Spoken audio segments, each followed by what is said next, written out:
આ વાર્તા છે એક એવી નણંદની જેને પોતાના જ ઘરમાં નોકરાણી કરતા પણ ખરાબ જીવન જીવવું પડ્યું હતું.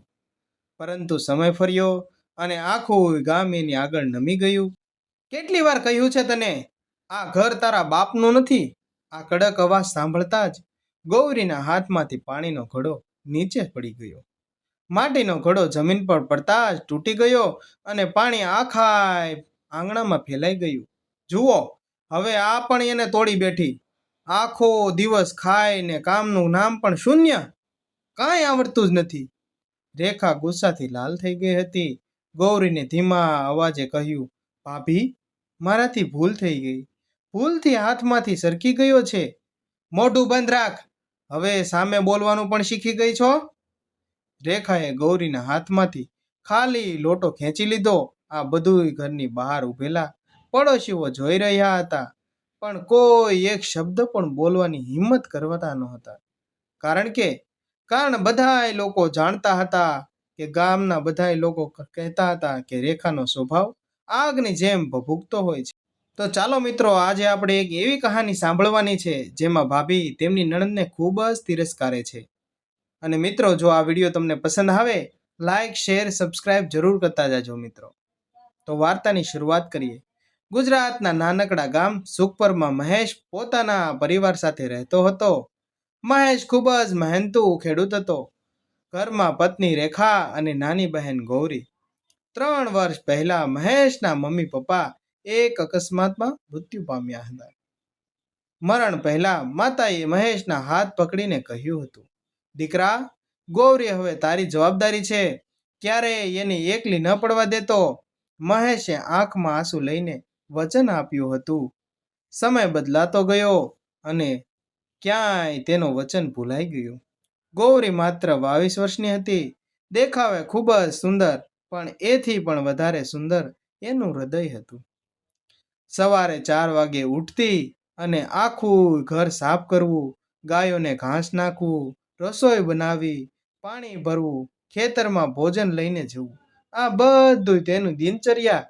ધીરે ધીરે તે બધું કામ કરતી અને રાત્રે બધાય સૂઈ જાય પછી જ પોતાને સૂવું, આવું એનું કાર્ય હતું.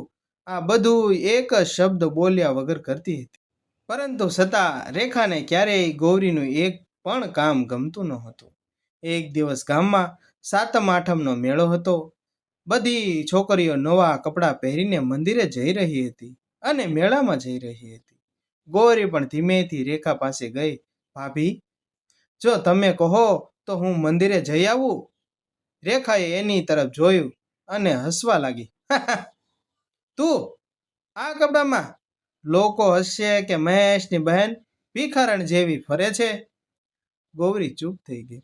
એના મનમાં તો માત્ર ભગવાનના દર્શનની ઈચ્છા હતી, દેખાડાની ન હતી. સાંજે મહેશ ઘરે આવ્યો. એણે જોયું કે ગૌરી ઘરની બહાર ઓટલા પર બેઠેલી હતી. અરે ગૌરી, તું મેળામાં ગઈ નહોતી? ગૌરી કંઈ બોલે એ પહેલા તો રેખા રસોડામાંથી બોલી, એને જવું જ નહોતું. ગૌરીએ ભાઈ તરફ જોયું. એક ક્ષણ માટે મન થયું કે ભાઈને બધું જ કહી દઉં, તેને દરેક વેદનાઓ તેની સામે ઓગળી દઉં, પણ તરત જ માથું નીચે ઝુકાવી લીધું. હા ભાઈ, મારું મન નહોતું. મહેશ ફરી ચૂપ થઈ ગયો. રાત્રે બધા જમવા બેઠા. રેખાએ મહેશ માટે ગરમ રોટલી, શાક અને મીઠાઈ પરસી. પછી પોતે પણ જમવા બેસી ગઈ. ગૌરી ઊભી જ રહી. ભાભી, મારા માટે? રેખાએ તપેલી બતાવી. જે બચ્યું હોય એ લઈ લે. તપેલીમાં 2 સુકાયેલી રોટલી હતી. શાક પણ લગભગ ખતમ થઈ ગયું હતું. શાક પણ નહોતું. ગૌરીએ ભગવાનનું નામ લીધું. હે ભગવાન, હે પરમ કૃપાળુ પરમાત્મા, એમ કહીને જે હતું તે ખાઈ લીધું અને ફરિયાદ પણ ન કરી. કારણ કે એને માતાની એક વાત યાદ હતી, દીકરી, માણસનું મોટાપણું પેટ પર ભરાયેલા ભોજન નથી, પણ સહન શક્તિથી ઓળખાતું હોય છે. બીજા જ દિવસે સવારે ગામમાં એક સમાચાર વાવાઝોડાની જેમ ફેલાવા લાગ્યા. ગામના સૌથી મોટા ઉદ્યોગપતિ ધર્મેશભાઈ ઝવેરી પોતાના જ વૃદ્ધ માતા સાથે ગામમાં આવવાના હતા. તેઓ ગામમાં એક મોટું મહિલા સ્વરોજગાર કેન્દ્ર શરૂ કરવા માટે કોઈ જવાબદાર અને ઈમાનદાર યુવતી શોધી રહ્યા હતા. આ સમાચાર સાંભળીને આખું ગામ ઉત્સાહમાં આવી ગયું. તેને થયું, ચાલો ગામમાં કંઈક નવું થશે, નવી પ્રગતિ થશે અને દરેક લોકોને થોડું થોડું કામ મળશે. રેખાના મનમાં પણ એક નવી યોજના જન્મી. એણે મનમાં કહ્યું, જો આ તક મારા હાથમાં આવી જાય ને તો આખા ગામમાં મારી જ વાહવાહી થશે હો. પણ તેને ખબર નહોતી કે ભગવાને આ તક કોઈ બીજા જ માટે લખી હતી. અને એ જ દિવસે ગૌરીનું આખું જીવન બદલાવાનો હતો. સુખપર ગામમાં બીજા જ દિવસે સવારથી જ ભારે હલચલ થવા લાગી. ગામના મુખ્ય ચોકમાં રંગોળી બનતી હતી. દરવાજા ઉપર આસોપાલવના તોરણ બંધાઈ રહ્યા હતા. કારણ કે આજે શહેરના જાણીતા ઉદ્યોગપતિ ધર્મેશ ઝવેરી પોતાના 70 વર્ષની માતા સાવિત્રીબેન સાથે ગામમાં આવવાના હતા. તેઓ ગામમાં ગરીબ મહિલાઓ માટે મફત રોજગારના તાલીમ કેન્દ્ર શરૂ કરવા માંગતા હતા. તેના લીધે ગામની દરેક મહિલાઓને કામ મળવાનું હતું. આ સમાચાર સાંભળીને ગામના સરપંચથી લઈને દરેક ઘર સુધી ઉત્સાહ છવાઈ ગયો હતો. બીજી તરફ રેખા સવારે જ તૈયાર થઈ ગઈ. મોંઘી સાડી, સોનાના દાગીના, હાથમાં કિંમતી પર્સ અને ચહેરા પર બનાવટી સ્મિત, આ બધું લઈને તે પણ ત્યાં પહોંચવા લાગી. એણે મહેશને કહ્યું, સાંભળો મહેશ, તમે સાંભળો છો? આજે ધર્મેશભાઈની માતા સામે મારી આખી સાપ બદલાવી જોઈએ. જો તે મને કેન્દ્રની જવાબદારી આપી દે ને તો આખા જિલ્લામાં મારું નામ થઈ જશે હો, અને તમારું પણ. આપણે બંને આ કાર્ય સંભાળી લઈશું. મહેશે માત્ર માથું હલાવ્યું. રસોડામાં ગૌરી ચૂપચાપ બંધ સાંભળી રહી હતી. એને આવી કોઈ લાલચ નહોતી. એ તો ફક્ત પોતાનું કામ કરી રહી હતી. ત્યારે રેખા રસોડામાંથી આવી અને, ગૌરી, આજે ઘરની બહાર પગ પણ મૂકતી નહીં. તારા જૂના કપડાં જોઈને લોકો આપણા ઘરની મજાક ઉડાડશે. ગૌરીએ ધીમેથી જવાબ આપ્યો, હા, કાંઈ વાંધો નહીં બાબુ, તમે જેમ કહો એમ કરીશ. હું તો મંદિરે જઈને ભગવાનના દર્શન કરીને પાછી આવી જઈશ. કહ્યું ને, નહીં એટલે નહીં. ગૌરી ફરી ચૂપ થઈ ગઈ. થોડી વારમાં આખું ગામ ચોકમાં ભેગું થઈ ગયું. ધર્મેશભાઈની મોટી કાર ગામમાં પ્રવેશી. ગામ લોકોએ ફૂલ વરસાવીને તેમનું સ્વાગત કર્યું. સૌની નજર તેમની સામે આવેલી વૃદ્ધ માતા સાવિત્રીબેન પર હતી. સફેદ સાડી, ચહેરા પર અજોડ તેજ અને આંખોમાં મમતા. ગામમાં પ્રવેશતા જ તેઓ દરેક પ્રેમથી આશીર્વાદ આપી રહ્યા હતા. અચાનક સામેના ચોકમાંથી એક નાનકડો છોકરો દોડતો દોડતો આવ્યો. તેના હાથમાંથી દૂધનો ડબ્બો નીચે પડી ગયો. બધું દૂધ રસ્તા પર ઢોળાઈ ગયું. છોકરો રડવા લાગ્યો, હવે માં મને ખૂબ જ મારશે. આસપાસ ઊભેલા ઘણા લોકો જોઈ રહ્યા હતા, પણ કોઈ આગળ આવ્યું જ નહીં. એ જ સમયે મંદિર તરફથી ગૌરી આવી રહી હતી. એણે છોકરાને રડતો જોયો અને તે દોડતી દોડતી તેની પાસે આવી. ગૌરી તરત જ એની પાસે ગઈ અને, શું થયું દીકરા? છોકરાએ આખી વાત કહી. ગૌરીએ પોતાના થેલામાંથી આજના શાકભાજી ખરીદવાના પૈસા કાઢ્યા. પાસે આવેલી દૂધની થેલી દુકાને લઈને તેને નવું દૂધ અપાવી દીધું અને છોકરાના હાથમાં આપીને બોલી, જો હવે તારી માને ચિંતા નહીં થાય. છોકરાની આંખોમાંથી ખુશીના આંસુ આવી ગયા. તે હરખાતો તેના ઘર તરફ જવા લાગ્યો. આ આખી ઘટના થોડે દૂર ઊભેલી સાવિત્રીબેન શાંતિથી જોઈ રહી હતી. તેમણે ધર્મેશભાઈને ધીમેથી કહ્યું, દીકરા, આ છોકરી કોણ છે?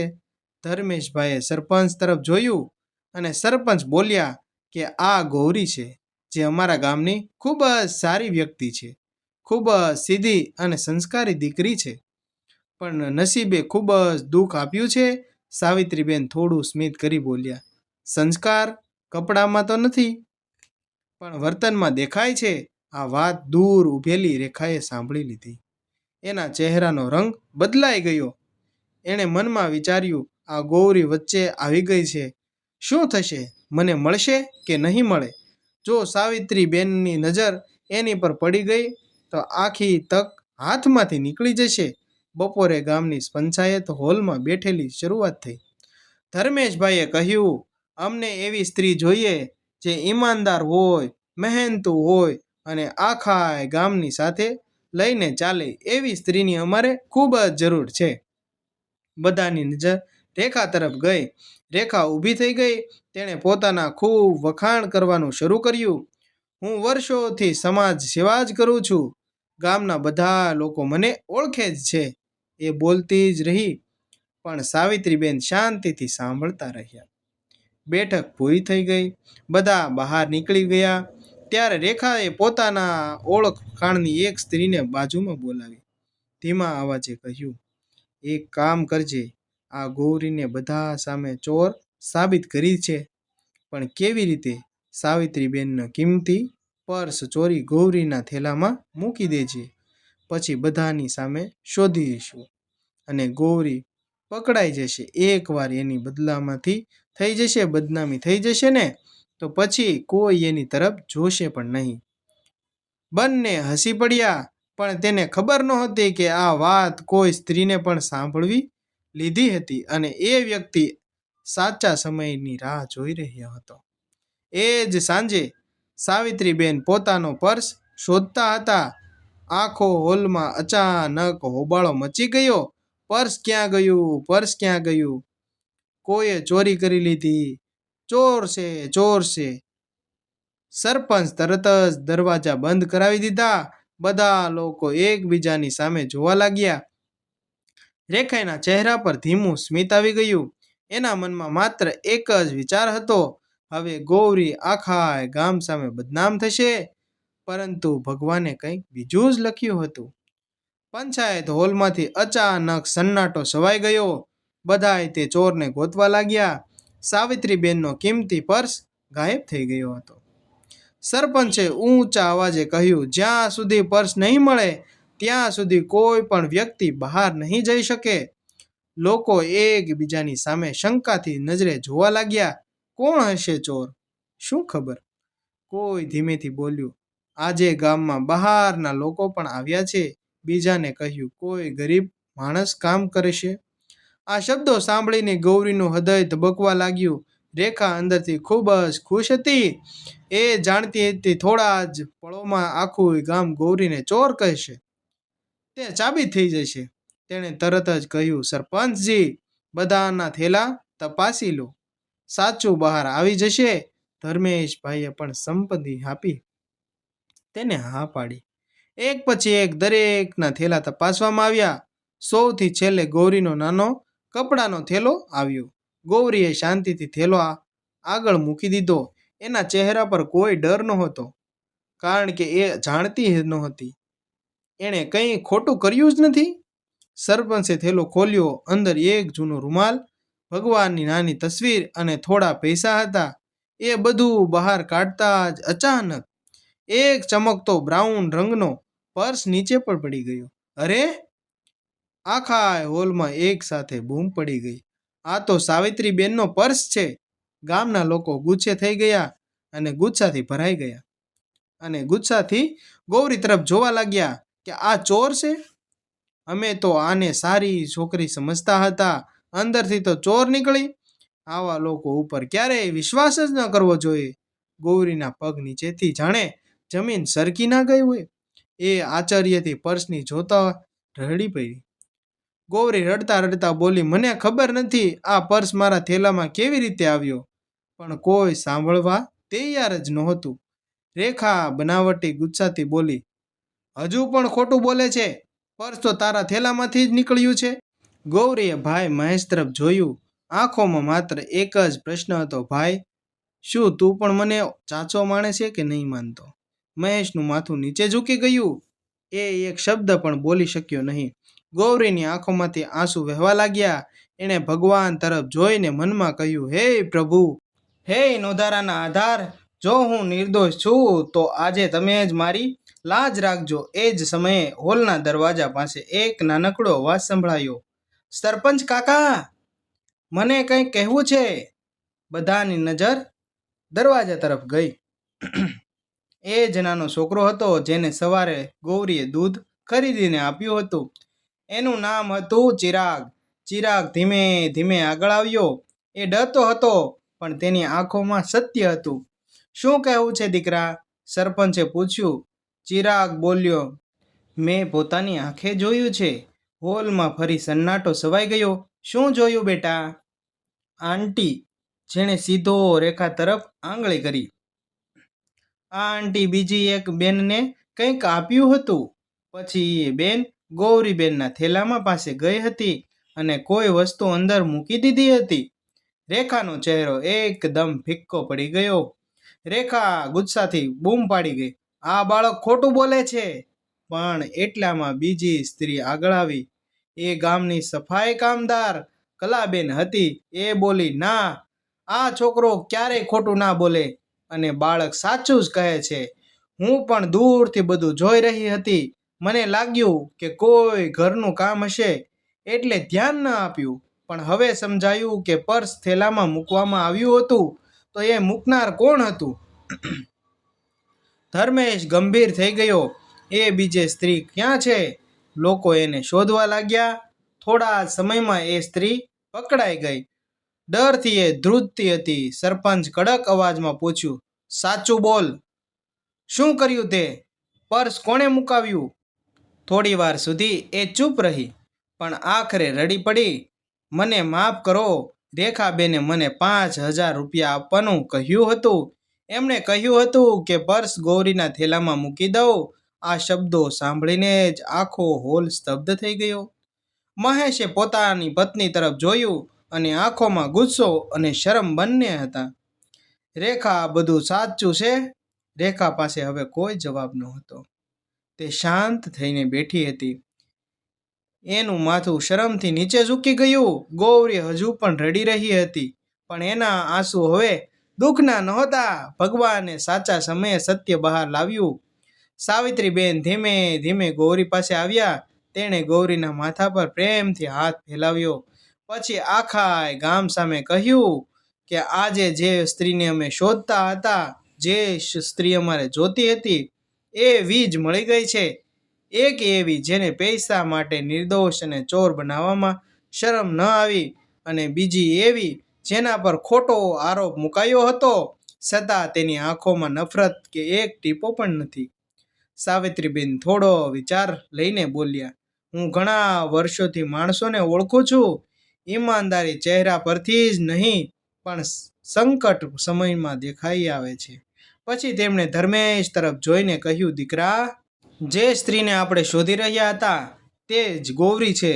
આજથી ગૌરી જ આપણા મહિલા સ્વરોજગાર કેન્દ્રની મુખ્ય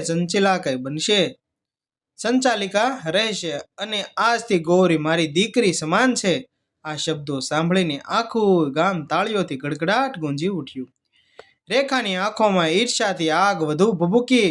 એના મનમાં માત્ર એક જ વિચાર હતો, આ તો શરૂઆત છે. હું ગૌરીને આટલી સરળતાથી જીતવા નહીં દઉં.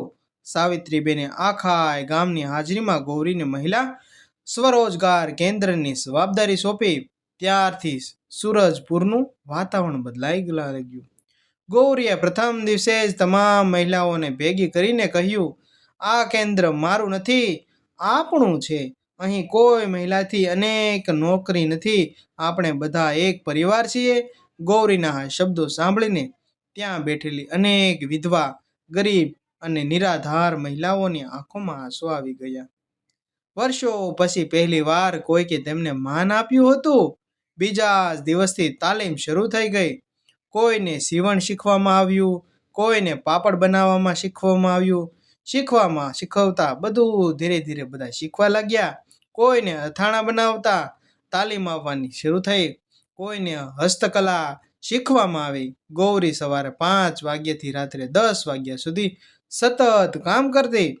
પોતે છેલ્લે જમતી, પણ પહેલા દરેક મહિલાઓનું કામ તપાસતી. જો કોઈ બહેન ભૂલી હોય તો પોતાનું ટિફિન પણ તેને ખવડાવી દેતી. 3 મહિના પસાર થઈ ગયા. જે મહિલાઓ ક્યારેય ઘરની બહાર નીકળતી નહોતી, આજે મહિને 10 થી 15,000 રૂપિયા કમાવા લાગી.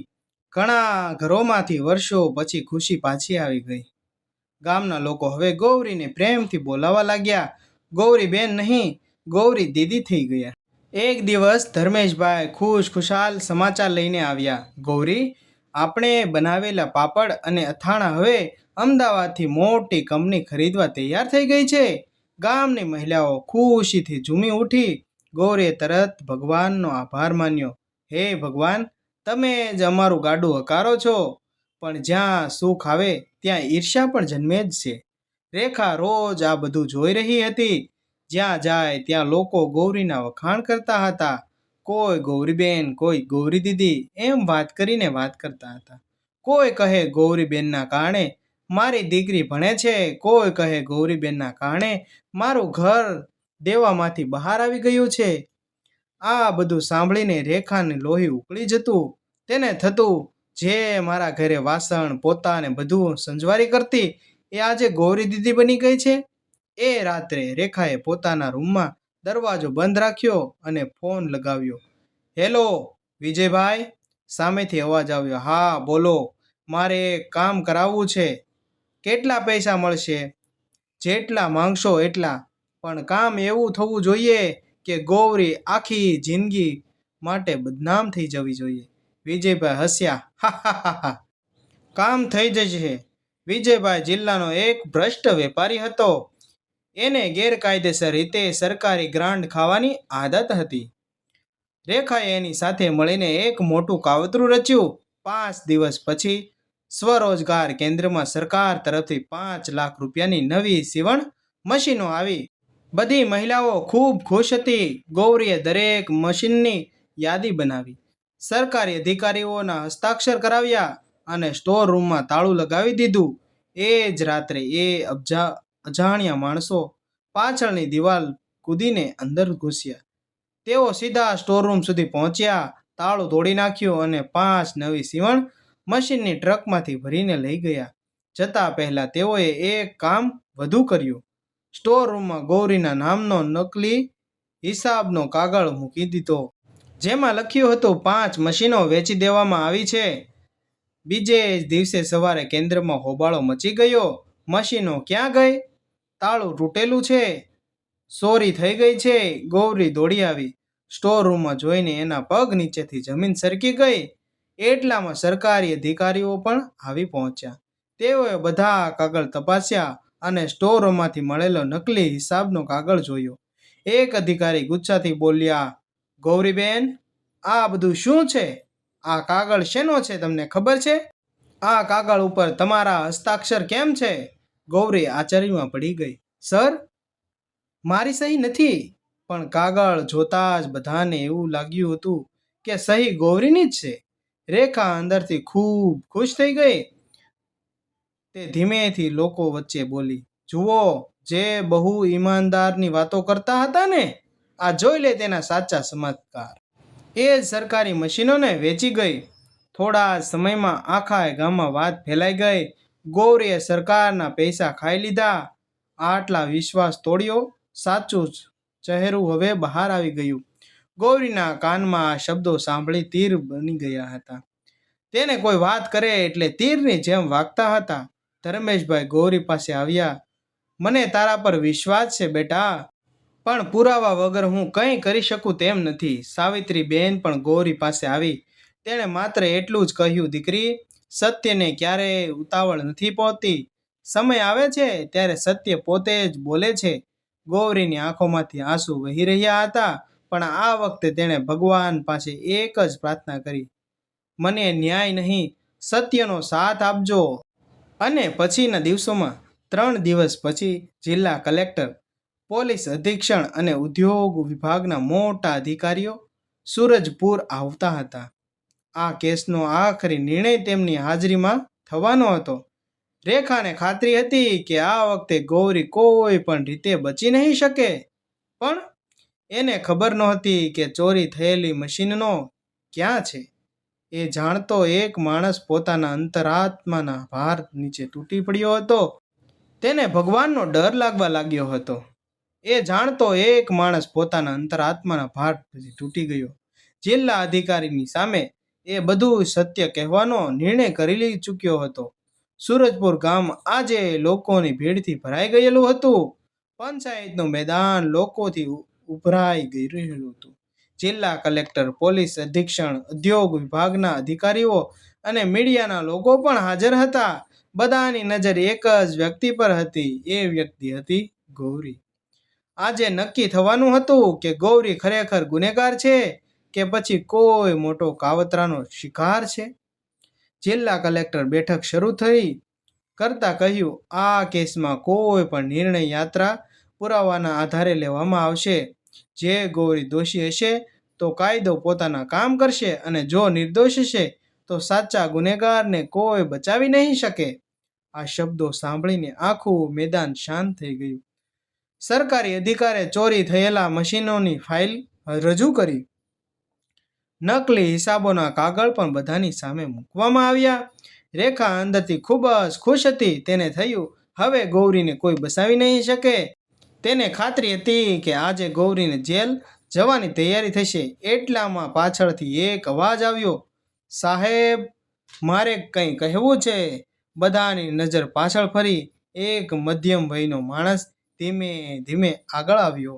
એનું નામ હતું રમેશ. એ જ ટ્રકનો ડ્રાઈવર જે 3 દિવસ પહેલા રાત્રે મશીનનો લઈને ગયો હતો. પોલીસ અધિક્ષકે પૂછ્યું, તું કોણ છે ભાઈ? શું તારે કહેવું છે? રમેશ હાથ જોડીને કહ્યું, હું જે ટ્રક ચાલકતો હતો. આ સાંભળીને આખા મેદાનમાં સન્નાટો છવાઈ ગયો. રેખાના ચહેરાની રંગ ઉડી ગયો. રમેશની આંખોમાંથી આંસુ આવી ગયા. સાહેબ, મારી દીકરી ખૂબ બીમાર છે. એના ઓપરેશન માટે પૈસાની ખૂબ જરૂર હતી. વિજયભાઈએ મને 1 લાખ રૂપિયાની લાલચ આપી અને મને કહ્યું કે માત્ર 5 સીવણ મશીનો એક ગોડાઉનમાંથી ભરવાના છે અને એ વેચવાના છે. આ જગ્યાએથી આ જગ્યા સુધી તારે લાવવાના છે. મને ખબર નહોતી કે આ બધું એક નિર્દોષ છોકરીને ફસાવવા માટે થઈ રહ્યું હતું. જિલ્લા કલેક્ટરે ગંભીર અવાજમાં પૂછ્યું, શું તારી પાસે કોઈ પુરાવો છે? રમેશે પોતાના ખીચામાંથી મોબાઈલ કાઢ્યો. હા સાહેબ, મને ડર હતો એટલે મેં આખી વાતચીતનો અવાજ મોબાઈલમાં રેકોર્ડિંગ કરી લીધો હતો. પોલીસે મોબાઈલ સ્પીકર પર જોડ્યો. રેકોર્ડિંગ શરૂ કર્યું. સૌપ્રથમ વિજયભાઈનો અવાજ આવ્યો, કામ બરાબર થવું જોઈએ. પછી રેખાનો અવાજ સ્પષ્ટ સંભળાયો, ગૌરીને એવી રીતે ફસાવજો કે આખી જિંદગી કોઈ એના પર વિશ્વાસ ન કરી શકે. આ શબ્દો સાંભળીને જ આખું મેદાન ગણગણવા લાગ્યું, ગુંજી ઉઠ્યું. રેખા ગભરાઈ ગઈ. ના, આ ખોટું છે સાહેબ. મેં આવું કર્યું જ નથી. આ મારો ડુપ્લિકેટ અવાજ કાઢેલો છે. આ અવાજ મારો નથી. પણ એટલામાં પોલીસ અધિક્ષકે બીજો પુરાવો રજૂ કર્યો. પંચાયત ભવનની બહાર લગાવેલા સીસીટીવી કેમેરાનું ફૂટેજ વિડીયો ચલાવવામાં આવ્યો. વિડીયોમાં સ્પષ્ટ દેખાતું હતું, વિજયભાઈના માણસો રાત્રે ટ્રકમાં મશીનો ભરી રહ્યા હતા અને થોડી દૂર ઊભેલી રેખા તેમને ઈશારો કરી રહી હતી. આ જોઈને બધા સ્તબ્ધ થઈ ગયા. હવે કોઈ શંકા રહી નહોતી. પોલીસ અધિક્ષકે તરત જ આદેશ આપ્યો, રેખા અને વિજયને તરત જ ધરપકડ કરો. તેને અહીં હાજર કરો. 2 મહિલા પોલીસ કર્મચારીઓ આગળ આવી. રેખાના હાથમાં હથકડી પહેરાવવામાં આવી. રેખા રડવા લાગી, મને માફ કરી દો. મારાથી મોટી ભૂલ થઈ ગઈ છે. પણ હવે કાયદો પોતાનું કામ કરી ચૂક્યો હતો. ગૌરીની આંખોમાંથી આંસુ વહી રહ્યા હતા, પણ આ વખતે આંસુ દુઃખના નહોતા, સત્યની જીતના હતા. જિલ્લા કલેક્ટર પોતે ગૌરીને પાસે આવ્યા. દીકરી, આજે તું માત્ર નિર્દોષ સાબિત નથી થઈ બેટા. આજે તું સમગ્ર જિલ્લાના માટે ઈમાનદારીનું ઉદાહરણ બની ગઈ છો. એમણે આખા મેદાન સામે જાહેરાત કરી, ગૌરીને જિલ્લા મહિલા સશક્તિકરણનું પુરસ્કાર આપવામાં આવશે અને સરકાર તરફથી સુરજપુરમાં વધુ એક મોટું તાલીમ કેન્દ્ર શરૂ કરવામાં આવશે, જેની મુખ્ય જવાબદારી પણ ગૌરી સંભાળશે. આખું મેદાન તાળીઓથી ગુંજી ઉઠ્યું. મહેશ ધીમે ધીમે પોતાના બહેન તરફ આગળ વધ્યો. એની આંખોમાં પસ્તાવો હતો. એ ગૌરીના પગમાં પડી ગયો. રડતા રડતા બોલ્યો, બહેન, મને માફ કરી દે. મા બાપ ગયા પછી મારે તારું રક્ષણ કરવાનું હતું. મને માએ વાયદો આપેલો હતો, વચન આપેલું હતું, પણ હું પતિ તરીકે તો રહ્યો હતો, સારો ભાઈ બની શક્યો નહીં. ગૌરી પણ રડી પડી. તેમણે તરત જ મહેશને ઊભો કર્યો. ભાઈ, માતા હંમેશા કહેતા કે પોતાના લોકો ભૂલ કરે તો તેમને છોડવા નહીં, સમજાવવા. હું તમને ક્યારેય છોડવાની નહોતી. બંને ભાઈ બહેન ગળે મળી ગયા. આ દ્રશ્ય જોઈને આખા ગામની આંખો ભીની થઈ ગઈ. 6 મહિના પછી સુરજપુરનું નામ આખા ગુજરાતમાં ગુંજવા લાગ્યું. ગૌરીના કેન્દ્રમાં હવે 500થી વધુ મહિલાઓ કામ કરતી હતી. આજુબાજુના ગામના પણ લોકો શીખવા માટે આવતા હતા. ઘણા ગરીબ ઘરો પણ આજે આત્મનિર્ભર બની ગયા હતા. સાવિત્રીબેન સૌ ગૌરીને પોતાની દીકરીની જેમ જ રાખતા હતા. ધર્મેશભાઈ ગર્વથી કહેતા, ધનવાન એ નથી જેના પાસે પૈસા હોય, ધનવાન એ છે જેના કારણે હજારો ઘરોમાં દીવો પ્રગટે છે. એક દિવસ ગૌરીએ નવા તાલીમ કેન્દ્રના પ્રવેશ દ્વાર પર એક પાટિયામાં લખાવ્યું. તેમાં લખેલું હતું, અપમાન માણસને તોડી નાખતું નથી જો તે પોતાના સંસ્કાર છોડતો નથી. સત્યને હરાવવા સમય લાગી શકે છે, પરંતુ સત્ય ક્યારેય હારતું નથી. આ શબ્દો વાંચીને ત્યાં આવનાર દરેક વ્યક્તિ પ્રેરણા લઈને જતી હતી. સમાપ્ત. વાર્તાનો બેસ્ટ બોધ. વાર્તાનો સંદેશ: સંબંધોમાં વિશ્વાસ સૌથી મોટી સંપત્તિ છે. ઈર્ષા હંમેશા વિનાશ તરફ જ લઈ જાય છે. સત્ય મોડું આવે છે, પરંતુ જરૂરી છે. ક્ષમા કરનાર વ્યક્તિ હંમેશા સૌથી મોટી બને છે. જે બીજાના માર્ગમાં કાંટા થાય છે તે પોતાના પણ એક દિવસ એ જ કાંટાઓ પર ચાલે છે. પરંતુ જે બીજાના જીવનમાં પ્રકાશ કરે છે, ભગવાન તેના જીવનને પણ પ્રકાશિત કરી દે છે. મિત્રો, તમને મારા આવા વિડીયો જોવા પસંદ હોય તો મારી ચેનલને લાઈક કરો, શેર કરો, સબસ્ક્રાઈબ કરો અને આ વિડીયો તમારા અન્ય મિત્રોને સુધી પણ પહોંચાડો, જેથી પણ તે આ વાર્તા સાંભળી અને ઉન્નતિ મેળવી શકે. અને તમે આ વિડીયો લાસ્ટ સુધી જોયો તે બદલ તમારો ખૂબ ખૂબ આભાર. Thank you so much.